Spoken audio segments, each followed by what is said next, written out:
যদি তুমি নিজের মনকে সবসময় ভালো রাখতে চাও তাহলে এই কয়েকটি কথা অবশ্যই মনে রেখো। খুব বেশি মন খারাপ হলে 2 ফোঁটা কেঁদে নিও, তবুও স্বার্থপর মানুষগুলোর কাছে কখনো নিজের মন খারাপের কথা বলো না। মানুষের তুমি যত বড়ই উপকার করো না কেন, পরবর্তীতে তোমার যখন কোনো ভুল হবে মানুষ তোমার সব উপকারের কথা ভুলে যাবে।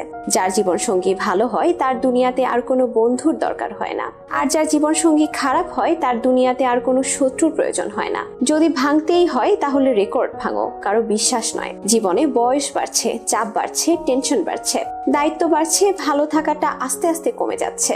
বেঁচে থাকতে বাবা মায়ের মুখে দুমুঠো ভাত দিন, মরার পর পাড়ার লোকেদের গলদা চিংড়ি খাইয়ে আত্মার শান্তি খুঁজতে যাবেন না। নিজের নামে কখনো অভিযোগ আসলে অসন্তুষ্ট হবেন না, কারণ একটা অভিযোগ একটা মানুষকে চিনতে সাহায্য করে, আর কখনো কখনো একটা অভিযোগে নিজেকে বদলাতে সাহায্য করে। বোকা মহিলারা স্বামীকে গোলাম বানিয়ে নিজে গোলামের স্ত্রী হয়ে যায়, আর বুদ্ধিমতী মহিলারা স্বামীকে রাজা বানিয়ে নিজে রাজরানী হয়ে যায়। আপন যখন পর হয় তখন তাকে সম্পূর্ণ ত্যাগ করা ছাড়া অন্য কোনো উপায় থাকে না।